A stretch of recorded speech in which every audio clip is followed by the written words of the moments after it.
Good afternoon, everybody. On this beautiful 8th day of June, I'm your co host of Real American Blue, Rich Bricklin, along with your host, Curly Robert Flanagan. And today, our special guest is Tracy Kovach. Tracy is with New Freedom of Arizona, an entity that gives second chances to those that are just recently out from incarceration. So, Terry, if you could, or Tracy, I'm sorry, if you could introduce yourself. Hi, I'm Tracy Kovach with New Freedom of Arizona, like you said. Just it's a pleasure to be here again. I was here once and told my story, but yeah, it's a pleasure to be here again. Yeah, I think you've run into Curly a few times out there amongst the folks in public. Yeah, yeah, it's our relationship's been an interesting one, that's for sure. It goes way back, I believe, from It what I'm goes way told. back, yeah. Well, good. What can you offer us today about New Freedom? What can we do for the folks out there? Oh man, New Freedom. So yeah, we are a reentry program. We're the first of its kind in the country, actually, on the scale that we do it in. So it used to be 198,000 square foot, 4-point Sheraton hotel uh, with two pools, an indoor pool with a waterfall, outdoor pool, fully operational restaurant, and the whole hotel. I mean, it's got ballrooms and everything. So we bought the whole hotel fully furnished with the beds, phones, TVs, everything, right down to the silverware in the restaurant. So what we are is we're a reentry program working with inmates. We're mentoring inmates while they're still in prison. So we Okay. currently have capacity for 400 men in our men's facility and 150 ladies in our ladies facility, and it's a 90-day reentry program. And the whole idea of New Freedom is to it's like a decompression zone. A lot of these men and women, they get out of prison, and I don't know, people that have been to prison or know people that have been to prison, you get out and you don't have an ID, but yet your PO tells you you're going to this drug infested, bed bug infested halfway house. You're gonna get a job. You're gonna pay your rent. You're gonna pay your parole fees and jump through all these hoops. And meanwhile, you're standing there without an ID. So it's just a hopeless feeling. So you So start working with these folks while they're still incarcerated, and get them prepped up so when they hit the streets, they have something in their tool bag, so to speak. absolutely, because we got to be careful. We have 270 staff on site, 90% of which have stories like mine, and have histories. So there's a lot of dynamic personalities on site, and there's so that's how I describe it. A lot of dynamic personalities, but we've been functioning pretty well for 5 years now. What's the But yeah, we success rate? success rate's 93% for our graduates not going Great, back to prison. So a great. 7% recidivism, which is amazing. I think the state average is, last I heard, it was like 45% or something like that. So You guys are well above the average then. we're well above the average, yeah. And it's just because we love on these men and women and let them know they matter and they make a difference, and we just treat them like human beings with dignity. And again, we're a reentry program. We're not trying to micromanage these men and women. We're trying to help them reenter. We don't serve them the food in the restaurant; they serve themselves. Buffet style meals with executive chefs that make amazing meals, breakfast, lunch, and dinner. And the reason we don't serve them their meals is, again, we're trying to help them reenter. Um, and our average prison sentence, our average, I'll say our average incarceration for our members is about 15 to 17 years locked up. So for one of these guys or gals that are out there that haven't been in contact with you pre exiting, and say they are looking to get started to get some help, what's their process? How would they reach out to you or somebody to get direction? Yeah, they can reach out to me at Tracy at nfproject.org is my email. And so there's a screening process. We have an intake coordinator that will do a phone screening or an in-person screening to make sure that we got to make sure we have the right people there. Because we have, Absolutely. yeah, when you have that many people on site, you just got to make sure you have the people that want to do something different with their lives. Otherwise, it could just be a total mess. Absolutely. So is there a phone 800 number they can contact also, or Yeah, they can go ahead. They can go ahead and call my number. It's 520-310-4211. And again, I'll say it again, it's 520-310-4211. 4211. And then either text me, call me, or send an email to me, and I can direct you to our intake coordinator. Or if anybody even has any questions, they can reach directly out to me. And again, our screening process, so we write them letters while they're still in prison. And we have a whole team called our mentors that writes them letters and corresponds with them. And most of our mentors also have lived experience. So they could tell if somebody's just blowing smoke. They're like, if somebody just wants to ride to their homie's house, it's okay. Look, we're not, okay, that's great. Contact your PO for that. That's not us. But so we write them letters. We send them a 6-course curriculum for living skills, resume writing, and our mentors just correspond with them and help them to look beyond the prison walls. What are you going to do? What's your goal when you get out? If your goal is to go to the homie's house and get some dope, well, I mean, there's other programs for you. New Freedom's not for you. But if your goal is to do something different with your life, we're here for you. We'll support you through the whole thing. Go ahead. Hey, Tracy. Yeah. When we took the tour there a while back, you were showing us all the things that they do, the job training, and you want to go into that a little bit? Oh yeah, absolutely. So they're in programming all day long, 6 days a week, 6 hours a day. So that starts with fitness. So fitness is mandatory. Everything there is mandatory. So there's sign-in sheets for every group in class. So they'll start with fitness. And because we have so many people there, we can't have everybody in the fitness area at one time. So all the groups are staggered. So they start with fitness. Then breakfast is from 8 to 10. And then they go into a 3-hour class with usually their classes are for 3 hours with their therapist. In a therapy class, there's 20 to 40 people per class. And then they go to lunch from 12 to 2. And then they go into 2.5 more hours of class with a peer support case manager class.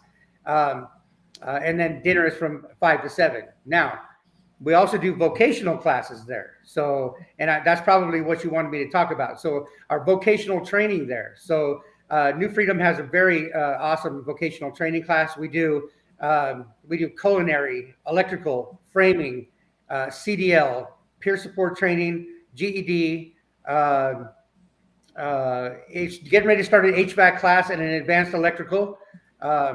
So yeah, and those are not mandatory classes. We call those electives. Those are at night and on the weekends, because what we're trying to do is teach these men and women, what is it going to look like in your life when you're trying to get your life together and you want to go to school and work? What's that going to look like and what's that going to feel like? So that kind of gives them an opportunity. Most of them opt into the electives because they want careers.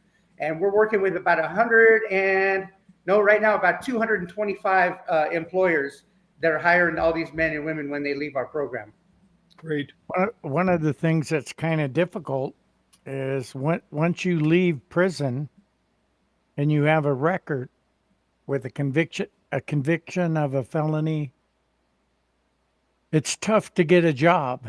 And it's really tough because, the movies that we used to watch in the 70s, they talked about they get jobs at restaurants cooking or in a car wash and different things. But this is something different and something new that gives them more of an opportunity.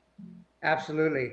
So it's interesting too. What I love about the whole community has come alongside New Freedom, like these employers as an example. So if people don't understand that is the workforce right there.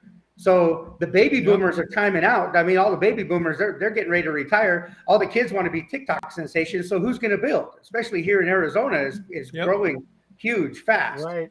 So, and these guys are just so on fire now that they've gone through all the things. And once they see that somebody wants to give them a chance, it really lights them on fire.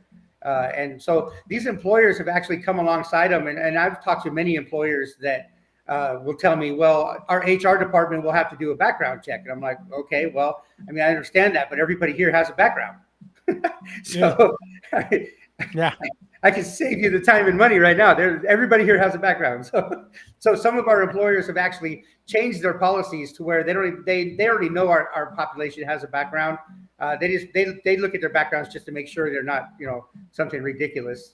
And then the process is a lot easier for them to get employed. Yeah, it's unfortunate that a label such as a felony can really hinder someone progressing in life. Yeah. Obviously, depending what the felony is, that makes a big difference. But Yeah. just that word felony makes a big difference and really hinders a lot of people from progress. And it's sad. It's you got to know as an employer or someone, what exactly did they do? Can you work with this individual? Are they able to overcome and be, I'll say, an integral, normal part of your business and society there? Right. Yeah. And they're finding now, these employers are finding that these are some of the best workers they've ever had. Very, Now, very dedicated. Oh yeah, they're definitely dedicated. They're loyal. They've always been loyal to something, and when you get them loyal and focused on something for good, then man, they're unstoppable. They're out there running crews. They're general managers. Some of them are even starting their own businesses now after 5 years. I've watched almost 7,000 what we call members come through there in the past 5 years, and it's just been amazing. You had I think it was last week, one of the guys that was on my show does wildland firefighting come down. Oh How yeah, did that work out for you? yeah. I mean, yeah, just amazing. So no, they had to reschedule, I believe. Oh, Yeah. okay. So he was supposed to be there, I think Wednesday, but he called me and just said, "Man, he had to because he's fighting fires." Yeah. Yeah. Yeah, Tis and the season. that Yeah. was that was one of the things because it was funny because I had him on the show and a couple other wildland firefighters, and one guy, Dario, didn't say hardly anything at all. And when we did another show with him, I kind of before we went on air go, "Hey, are you like a LA gangbanger guy?" And he looked at me, but what happened was Dario was in the same kind of the similar situation as yourself. He ran with the wrong crowds, got involved with the wrong thing, and he went to prison. But the thing that was kind of unique was, and I think he did prison in California, that I hear music in the background, but anyway, any, yeah, Rich, there you go. It So, was making me a little loopy. But anyway, he went to prison there. And when they were having a whole bunch of fires there, they have an opportunity for inmates to go fight wildland fires. And he went and did it, liked it, and here he is. He turned his life completely around, Yeah. and now he's teaching people. Yeah. And You so know, that's yeah, it's that. incredible. How many? It's actually incredible how many people from my past life have actually changed their lives. A lot of them have changed their lives because they seen that it was okay to change their life. They had permission by people like me changing my life. They're like, "Oh, you mean I can change my life and do something different and I won't get beat up?" Yeah, you can. I mean, it's a Yeah, lot of peer pressure when it Yeah. comes to that stuff. yeah, Um, and in that other show we did, we talked about that. We yeah, talked about our little sheepdog coyote type thing. yeah. We'd punch into work, morning Frank. In this case, it was morning Tracy, morning Curly. And we'd go out there and mess around and You see chase who me, I could get run from away you, I with get what. away. You And chase me some more. yeah, and then see you tomorrow. Could you Then we punch out punch of out. work? It was classic like that. It And really is. you know, and We used to know when you guys came on shift. It's like, oh, what time is it? Man, Curly's coming on shift right now. Jeez. we can't go anywhere. Yeah. No movement, no movement. Yeah. Yes, we got to isolate for the night. Darn it. We Yeah, got to get just things done before Curly comes on. yeah, those were some times. That's for sure. But Yep. like I told you before, when I got promoted, went back to the east side, they called me and said, "Hey, this guy you arrested, Tracy Kovach, is wanting to know where you're working at." And they're like, "Well, we didn't tell him, but here's his phone number. You can Yeah. call him." So I called you. I And know. I that was shocked. and that was the funniest phone call I have ever taken at the sheriff's office. You know, it was hearing you tell these stories. Hey, I turned my life around. I got married. I bought a house and I own 2 Harleys that I bought. And then you said, From the dealer, not the car yeah, dealer, the Harley dealer, not the drug dealer. yeah. And the other thing was, I got a couple credit cards with my name on them. Yeah. I was just rolling on the ground. So, You know, I and knew when I got out my last time in 2009, I had always, I wanted to go and find people that were like key players in my life and apologize to them for, you know, just for the monster I used to be, because that was just what God had me doing. So, and you and Detective Hansen were two that I really wanted. I mean, it felt a little awkward walking to the police station, to the sheriff's department, and I pulled over some guy in a suit. I guess it was, who was that I gave my card to? Was it the captain or somebody? what did he look like? Oh, dark hair, kind of tall, stocky build. Um, I think he was either a captain or Well, the captain was really big down there, and yeah, but yeah, I got to don't tell him my remember. story. Yeah, I can told think him of my a few story. names. Yeah, I told him my story in the parking lot of the sheriff's department, and he's just like looking at me like, "Wow." I go, "Here's my card. If you can find, you know, if you run into Curly, can you give him my card so I can talk to him?" Yeah, that was kind of a cool thing, and you know, across the country, I've read about things where the same thing. A cop retires and has had the same kind of sheepdog coyote experience, and with one guy over so many years, and the guy turned his life around and they became friends. I thought that was pretty cool, Yeah. you know, and wow, it was something. And now you're friends with or well, you know him, you've been to some of his things with the sheriff. Oh yeah. Yeah. Yeah. I've met him Yeah. a few times out there. Told him my story too. Yeah. Yeah. There was another uh, um, You just McIntyre. can't stay away. Yeah. You know, remember McIntyre? He was a fugitive apprehension. What's his first name? I forget his first name, but he's great. He's a great guy. We ran into each other at Teen Challenge when I went through the Teen Challenge program in 2009 when I got out. Wow. And we're still really good friends today too, like you and I are. So yeah, it's amazing. Yeah, it's, you know, you spend all those years and it's just like that cartoon. Yeah. Just like it. Punching into work. See you out there. Bye. Yeah. And then And you know, it's a trip because in my new life, so I'm 18 years now clean and sober and 16 years out, and just have a whole different life, a whole new life. I never had anything. Now I have a whole life that, I mean, it's just blows me away. This little stupid box of nothingness that I had put myself in. And then I think back and I think about all the people that raised me when I was young, because I grew up on the street. They taught me that. They taught me to hate people. They taught me to hate races. They taught me to hate police. And it just stuck with me forever. I thought that was my life and that's who I was supposed to be.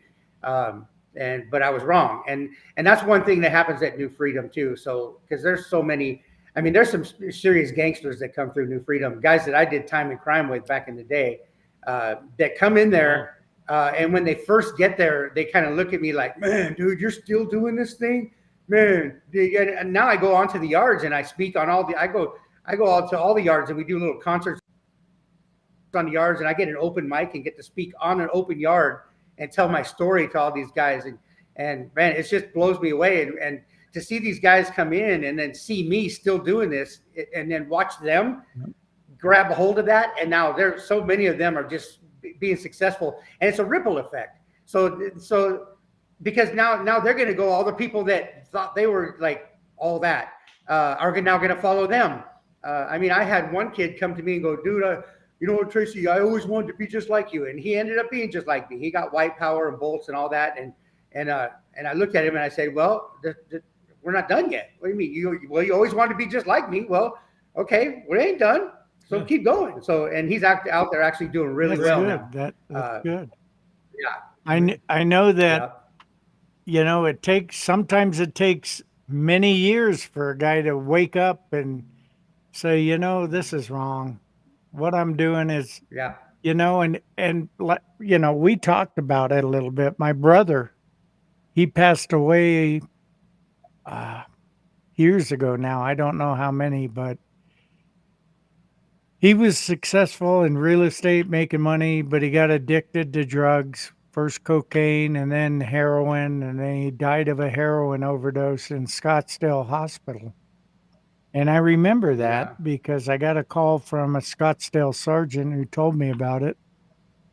It didn't surprise me, but he went from success, starting drugs, going down the wrong road, trying to make a buck on anything he could, scamming people, all kinds of credit card fraud, you name it. And you name the prison, he'd been there. So Right. wherever you were, Tracy, and I didn't tell you this at the time, of course, my brother was probably right there. And Right. Yeah, it's amazing. Addiction is a terrible thing, man. I mean, it's just a hopeless feeling. And when you get stuck in that life, like I used to see so many. So I'm from Orange County originally, and growing up in Orange County in the drug world out there and doing the things that I was doing and robbing drug dealers and doing all that stuff. So there was a whole group of people that would just move around the city and prey on people. Okay, here's an example. So there was a guy that and I've seen this many times. There was a guy that he started using cocaine, and he was from Newport Beach, and he started using cocaine. So what his parents did was they kicked him out of the house. They got him an apartment. They bought him a car. They gave him a bank account and credit cards, and told him, if you're going to do your cocaine, go do it somewhere else. Well, this whole group of people attached themselves to this guy and just kept feeding him methamphetamine and just got him all spun out of his mind while they were behind the scenes using his car for robberies, emptying his bank account, just doing all this stuff. And I had got a reputation. They used to call me the regulator because I would follow those people around and start smashing people and kicking them out of these people's houses and showing these people how to keep their houses back. So it was kind of an interesting thing. It's been a very strange life. So yeah, so I was like the Robin Hood, I guess you would say, of the whole thing. But there was a time I got worse than everybody. I mean, I got so immersed in just massive amounts of drugs. It was just a terrible thing. So what we're trying to teach these men and the women at New Freedom is that there is something more to life, that you can have a life, that because people just think they're hopeless and it's over. They think their life is so messed up it can never be fixed again. That's what I thought. That's what so many of these other men and women think. And again, like you said, Curly, people think that, well, they can't get a job. So what point does it make? I owe $15,000 to get my license back. I'll never have $15,000, so I'll never get my license back. So again, another part of the hopeless feeling. So it's just this constant, just this hopelessness, and most people just go back to what they know. So at New Freedom, we're just trying to teach them something different, and it seems to be working. So New Freedom has also a nonprofit arm. So I am under the nonprofit. New Freedom Project is the nonprofit of New Freedom. So if you don't mind, I'll talk a little bit about that. Absolutely, because people need to help out any way they can. So absolutely, it's about $3 to $5 million a year that I fundraise to continue to operate. So I know I say that number, people are like, oh, I ain't got that kind of money. Well, whatever you can donate is great. If you can do $10 a month, $20 a month, $100 a month, $1,000 a month, whatever, and everything and anything helps. A lot of people that I've ever talked to, they want to be involved in reentry, or they want to be involved in helping people. Well, this is a perfect opportunity to help people right now. So, we pay for, the nonprofit pays for all their clothes when they get to New Freedom. So they get 3 sets of brand new clothes, brand new underwear. They get brand new full-size hygiene and brand new shoes. So the minute we get them there, we go pick them up from prison when they parole, and we bring them to New Freedom and tell them welcome home, and we give them this welcome bag.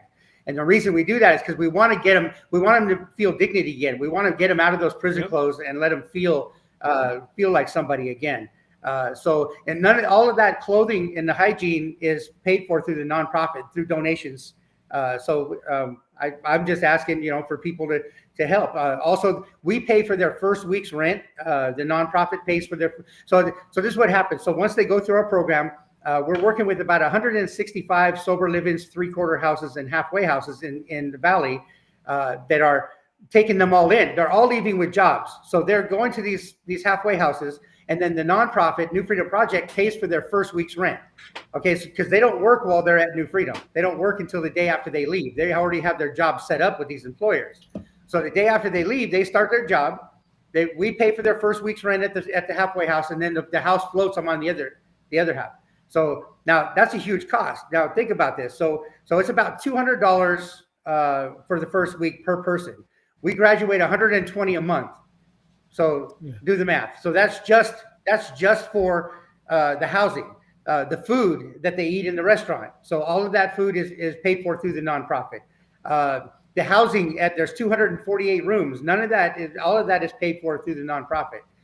So I mean, it's a great opportunity. If anybody actually wants to come to New Freedom and take a tour, because I've tried for 5 years to explain this to people and on the phone or in podcasts, and you can't explain it. And Curly, you can probably attest to that. You got to feel it and see it, because it's just there's nothing to compare. Because I mean, where's New Freedom at? So it's off the I-17 and Peoria Avenue in Phoenix. That's our men's facility, and then our ladies facility, which we just opened in November, is on the I-17 and the 101. It used to be the Deer Valley Senior Living, so that's now our ladies facility. People can come. People can come to either location to get a tour. Absolutely. So again, just get a hold of me. So just go to tracy@nfproject.org. Send me an email, or go to 520-310-4211. Give me a call, a text, or whatever, email, text, whatever, and then I'll just set up a tour for you. And if you come during a mealtime, then the meal's on us. So. You've actually been reaching out to get some celebrities involved, correct? And, correct. Yeah. Like Danny Trejo or other people. Trying to get. Yeah, because once we get somebody there to see that, like yesterday it was amazing. Not yesterday, Friday.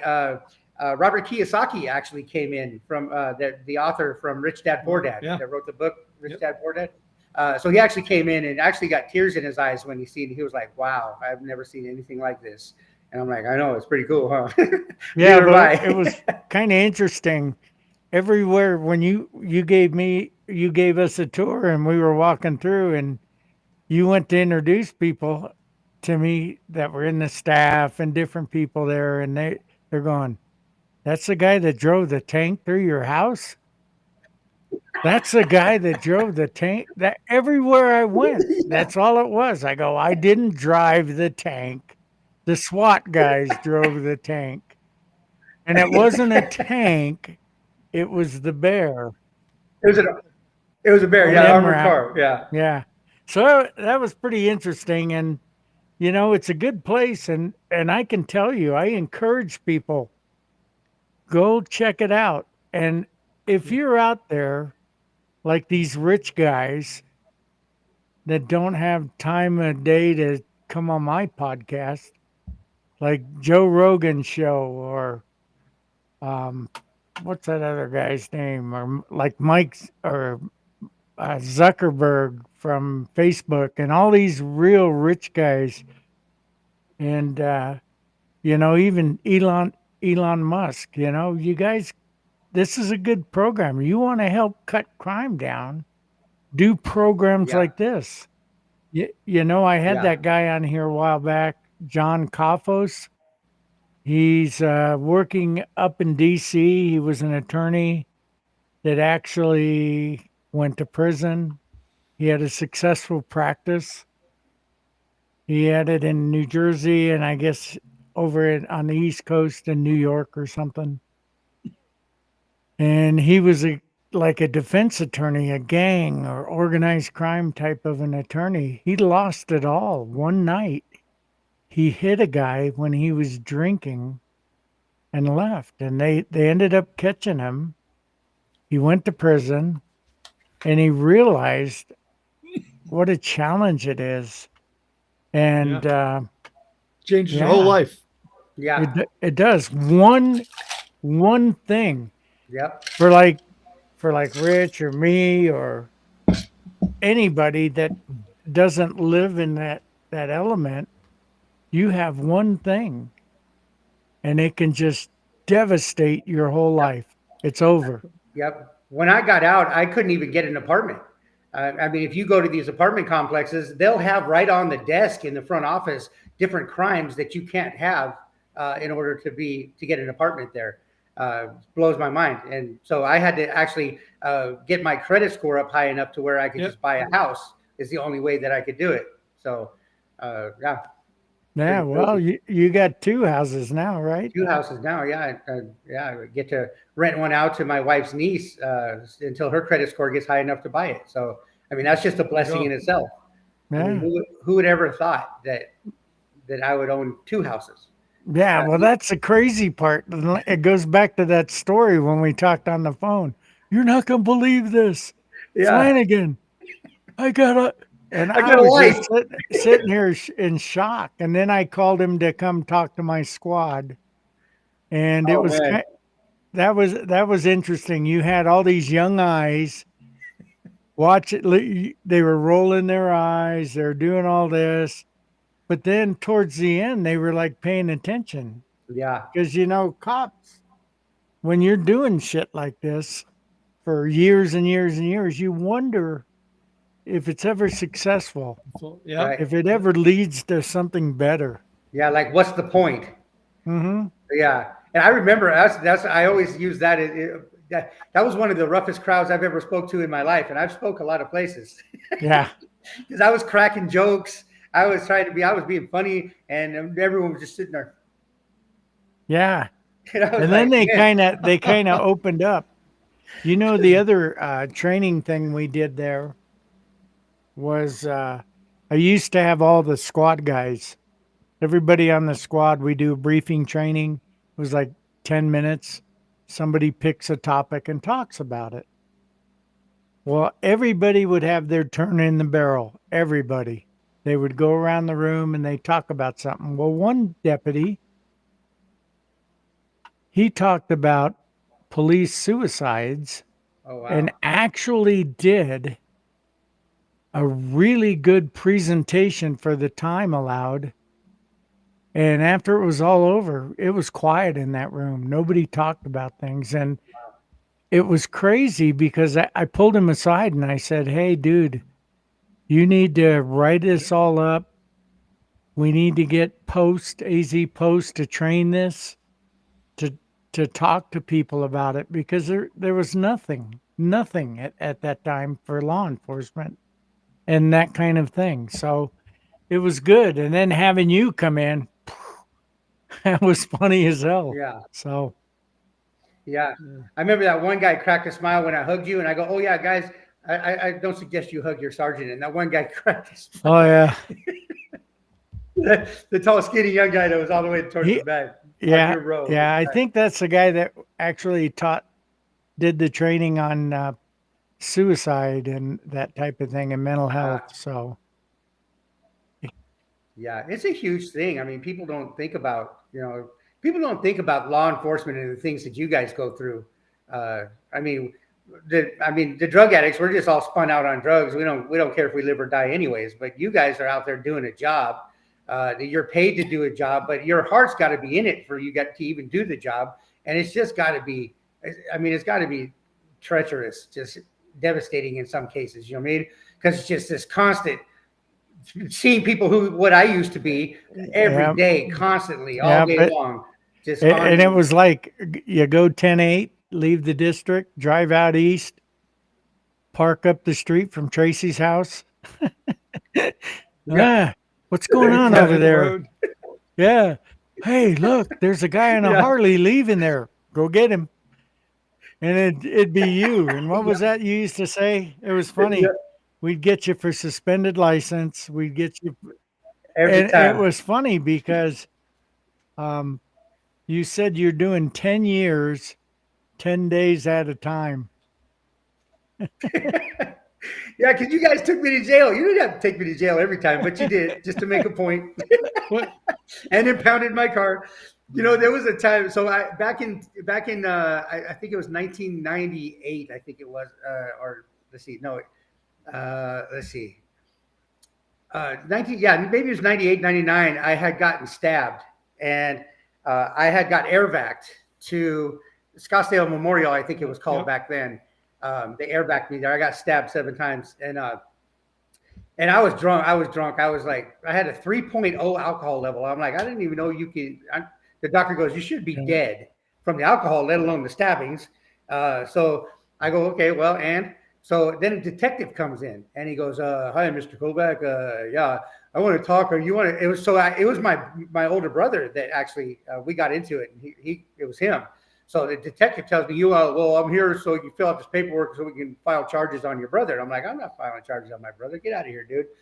I go, I had a 3.0 alcohol level. I don't remember anything. Get out of here. And he goes, well, sir, you're making my job really hard. And I go, I can make your job real hard and throw you out this 12-story window. And I go, nurse, get this guy out of here. And she comes and removes him. Well, check this out. 5 years later, I'm in town over there by my house, and I get pulled over at 2 o'clock in the morning. And the sheriff walks up to me and he goes, you want to step out of the car, Kovach? And I go, man, you guys are always pulling me over for no license. I don't have a license. He goes, yeah, I know you ain't got a license. He goes, you remember me, Kovach? I go, no, am I supposed to remember you? He goes, yeah, you threatened to throw me out a 12-story window at Scottsdale Memorial when I was a rookie. He goes, yeah, I'm impounding your car and you're walking home. I'm like, man, okay, well, have a nice day. You can't even make this stuff up. I'm like, Yeah. And it's funny, but yeah, those are some wild times back then, that's for sure. But do you yeah. remember a guy that they just executed for homicide? Aaron Gunches. Oh yeah, I Yeah, remember him from back in yeah, the day. back in the day, and I had stopped him for something. Yeah. Oh yeah, he was all over. He was around. I knew him well. When I seen him on the news, I was like, oh Yeah, snap. well, Well. I remember stopping him, and then curiosity got the best of me, so I looked him up on the public access to court information thing, and I saw that he had multiple calls or multiple charges for like prohibited possessor, different things like that. Yeah. And he had them in the year that I had contact. So it must have, I don't remember specifically, but I think he was the guy that I charged him with prohibited possessor. And of all things, and if I remember it correctly, illegal fireworks. Because he had fireworks on the dash of the car he was driving, and I was looking for everything then. And Oh yeah, you're good at that. but with your long hair, looking like a old oh, biker. when I went to the pawn shop, yep, I remember that. Yeah. Blended right in. Didn't even see you. Hey, I saw you right when you walked out and you went to your car, and I looked at my partner and I'm like, dude, I think that's Flanagan right there. And he's like, no. I go, yeah, it is. Let's get out of here. And all of a sudden you come walking up, you go, come here, Kovach, come here. Like, man. There goes another 10-day vacation. Yeah. No, this one was more than 10 days this time. Yeah. That's following that one is when the tank went through your house or something. Yeah. Yep. I remember. Yeah, all that, because I was out on bond for that one at the pawn shop when you guys came with the armored car. Yeah. Crazy. You're probably the guy now that buys into the 5 years of registration to make sure you've got your registration covered a bit. Oh, dude. Yeah, absolutely. Yep. Sometimes I want to pull a cop over just so I can show him my license. Yeah, look, it's valid. It's valid. Yeah, it's like those Officer Daniel videos. I don't know if you've ever seen them on YouTube. He had this one gal. She must have been 400 pounds, if that. But they went to stop a car, and that's my favorite little Officer Daniel video. They go to stop her, and Officer Daniel's, I guess, sitting in the passenger seat. The other guy's, his partner's in the driver's seat. He goes, "Ooh, I'm going to pull her over." Oh, yeah, okay. plate comes back to Tammy. Officer Daniel goes, wait a minute, what is that? He goes, Tammy, what's the address? It just says trailer park. Oh no, she's good. Let's go. And then they drive by her and she goes, hey, where are they going? She goes up, gets them, pulls them over. Get over here. You're supposed to protect and serve. And she had the hots for Officer Daniel in that little skit video. And they end up going out to Outback Steakhouse. Don't be getting them high dollar items off the menu. Stick to the 2 for $20. It was funny as shit, dude. But that's how it works. You get to know people. When you're a patrol deputy or patrol cop, you got to do that. You got to get to know your community. Yep. You got to get to know. I did the same in Sun Lakes. I'd get to know people out there, and put your ear to the ground and listen to what's going on, what people are telling you. You know, and we've all had it. We've all had the same people, just like that cartoon. It's great. Now I'm life is so good right now because I get to see all of these guys that I did time and crime with, all of them. I mean, some pretty serious heavy hitters, you know what I mean, that are just going, dude, how do I mean, I want to do something different with my life. I just don't know what that looks like. And here's an interesting thing too, is a lot of these guys have an identity. Yeah. Like my identity was my identity was in Regulator Tracy is what they used to call me. So, and I tell people, look, that's not my identity anymore. My identity for myself my identity is in Christ now. But a lot of these guys can't let go of that identity. So it's hard for them to do something different because they're Regulator Tracy. No one's going to tell me what to do. Well, listen, that's what got me stuck in my life, my whole life already. Was here I am.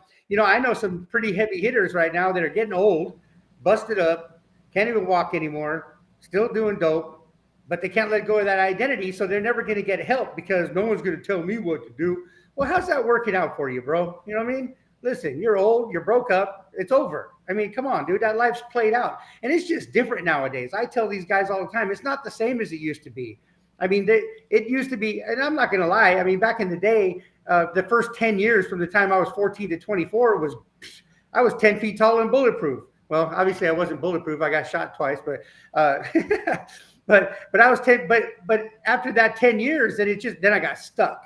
Then it wasn't even fun anymore. And then it was just hopeless. And then it just went to complete misery. Well, it's kind of interesting you should say that because I think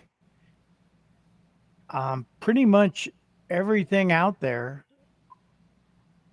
career-wise, is the same. You get into a position as a cop, you go through all these different really cool high-speed things, and now you're like winding down and they have you just filing paperwork or what have you, and you're like, is there anything else I can do?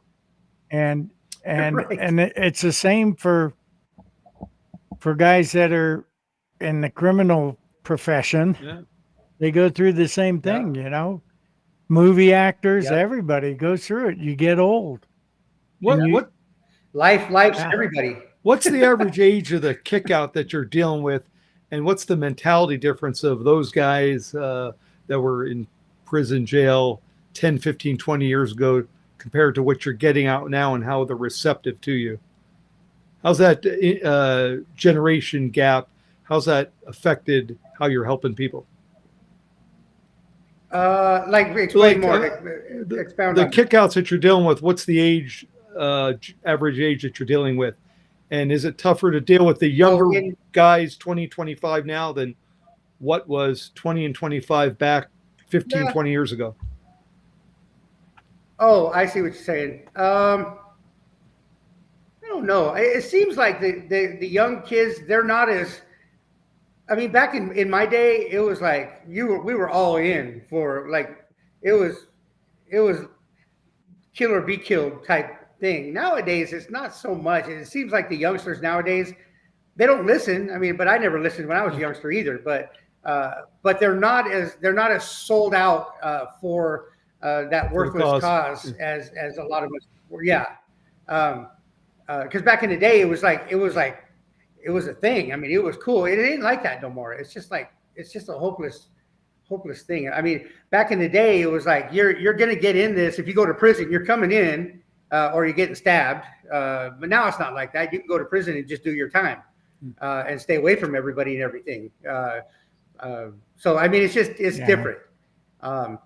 The younger guys, it seems like across the board, what the younger guys today are watching is the older guys, which has always been that.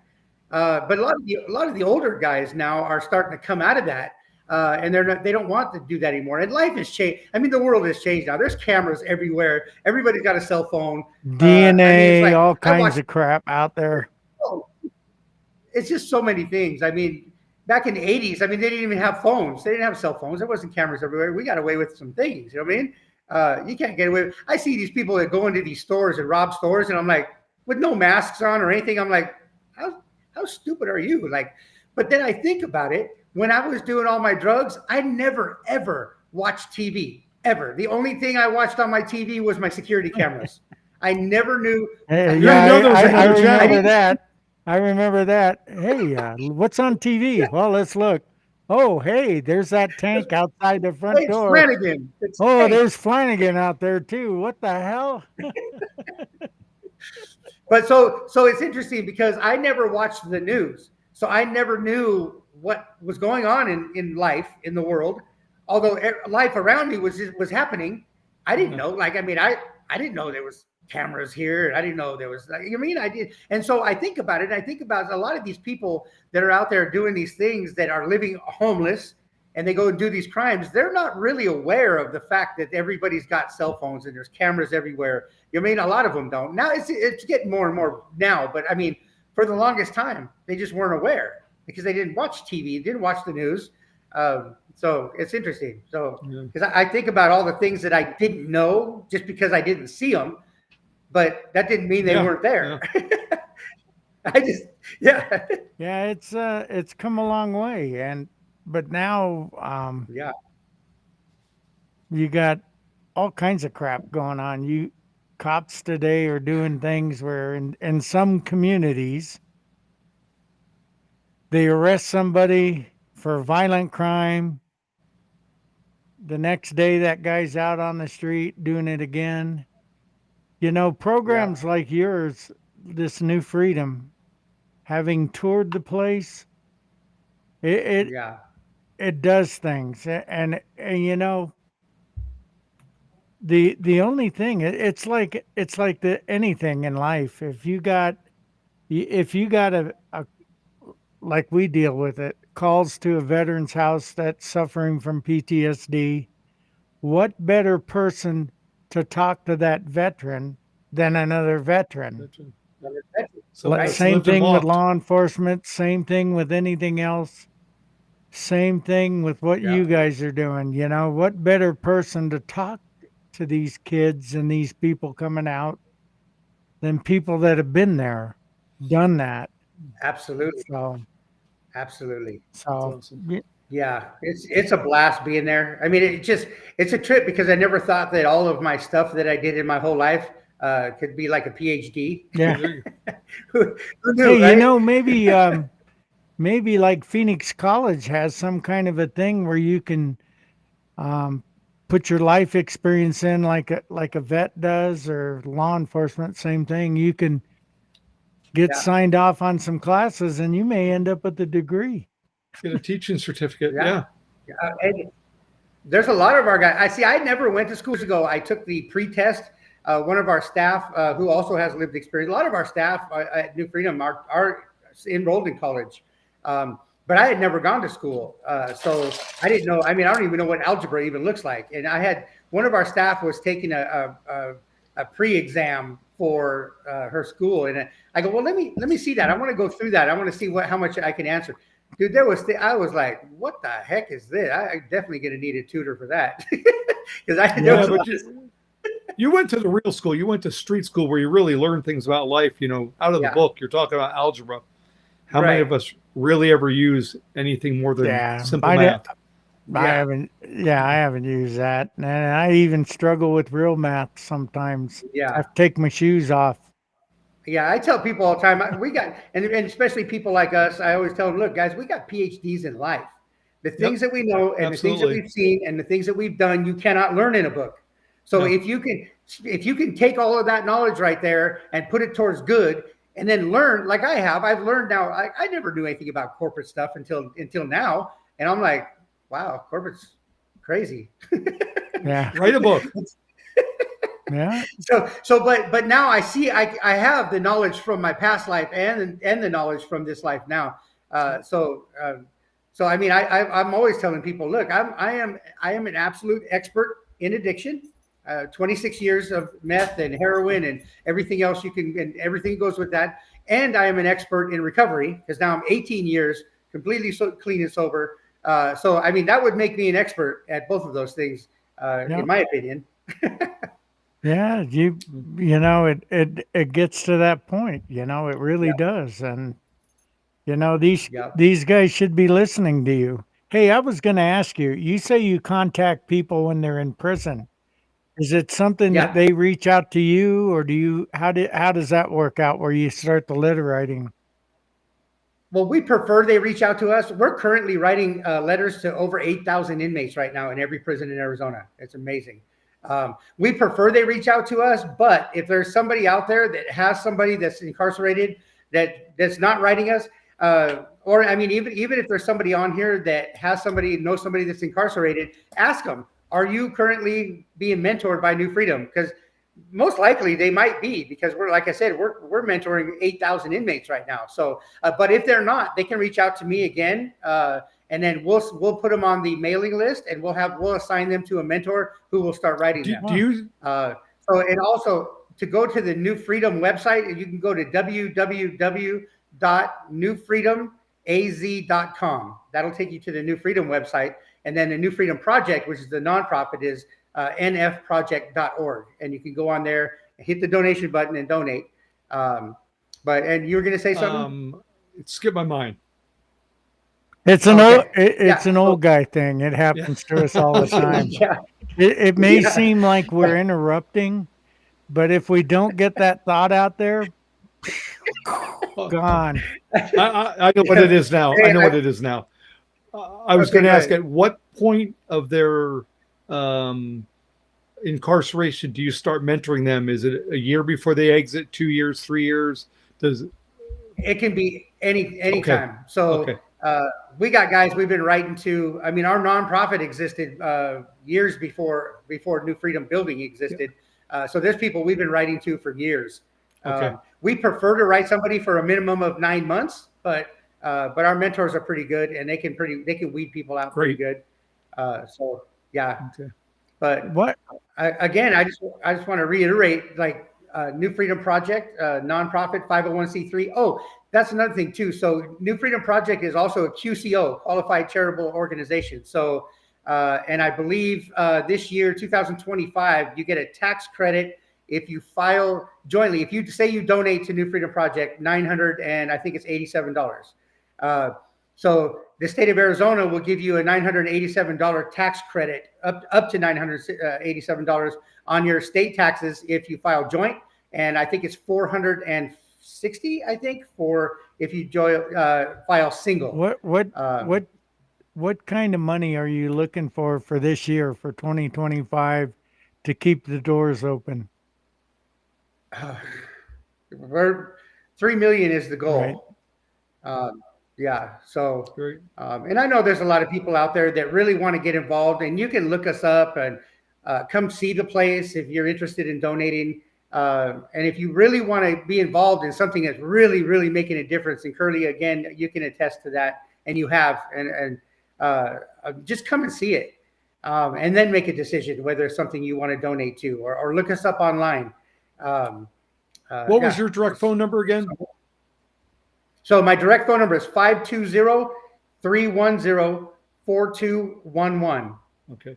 And then my email is Tracy, Tracy, at NF, like New Freedom, nfproject.org. Got it. Okay. Cool. So, and if you call me, I get a lot of spam calls. So if you call me, text me too, Yeah. or leave a message. Yeah. Yeah, we all get those spam calls from like India or somewhere, and Yeah. Sometimes I like to talk to them and ask them questions of my own. I try to sell them some stuff of my own. Like, hey, you want to buy some Legal Shield? yeah, I have. I kind of, when I'm in the mood and it's rare, I'll mess with them. I go, hey, it's a good thing you called me. I have a timeshare in Las Vegas and I need to Right. sell, and it's a really good place. Have you ever heard of the Mirage? And they hang up on me right away.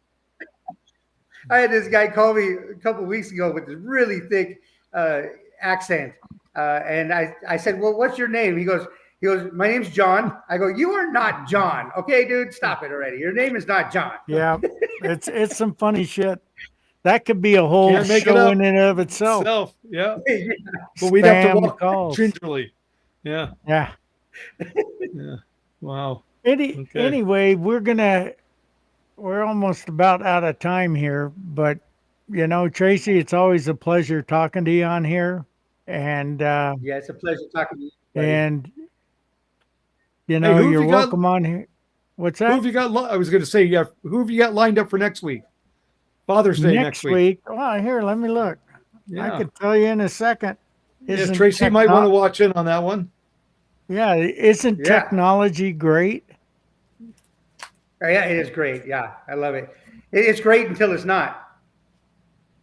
Yeah. Oh, No kidding. next week we have a gentleman coming on that's written a whole bunch of books, cop books. And this gentleman happened to be my when I went through the academy, he happened to be one of the guys. We usually have a class sergeant, but he was a lieutenant with Mesa at the time, and he's going to come on and talk about the books he's writing and things like that. He's really funny. In fact, you know, I'll mention it to him in the show, but when we graduated the academy, when we did, it was at Mesa Community College, and I had gone to, and I think I was in the National Guard then, so I could shop at PX. So he had always joked, whether it was a joke or reality, he always talked about liking Keystone beer. So we all chipped in to buy him something. I went out to Luke Air Force Base, went to the PX, and bought like 20 cases of Keystone beer. And we ended up getting the keys to his car at Mesa Community College. And the night of graduation was also a DUI task force had set up in the parking lot. So we had gone over to his car, opened up my truck, and we loaded all this beer, cases of beer, completely filled up his car. And after graduation, he went back out there to go home, and he had to move the cases of beer around and pull it out, set it on the ground right in front of the DUI task force. So yeah, we never heard the end of that one. That was funny. Well, you Anyway. speak about that. Okay, good. No. Anyway, I'm gonna move back over there if I don't knock anything over to get Again. ready for the end. So All right. Okay. Well, you know, he stay mentioned and stay on after we go off air. absolutely. He mentioned Keystone Beer on the 22nd of June. We're going to have Armed Forces Brewery, a gentleman named Alan Beal, veteran Navy SEAL. They're based out of Norfolk, Virginia.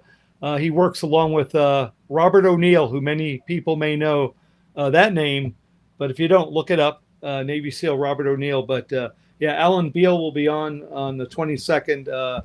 Armed Forces Brewery, a veteran-owned and operated entity. A lot of opportunity there. So, but it was Awesome. great having you Now, on. Yeah, great being on here. Have you been to New Freedom? I have not. I'd like to call you and get a tour down there and talk to you Yeah. about some information. Absolutely. Absolutely. Yeah. So yeah, I'd like to learn a little more about it. Just what Curly had given me on it prior to the show here this past week is really all I know about it. I didn't get too much in depth, but I'd like to get down there and see it, both the gentleman's facility and the ladies' facility, and just learn more about what you're doing and how we can help and promote you along the way.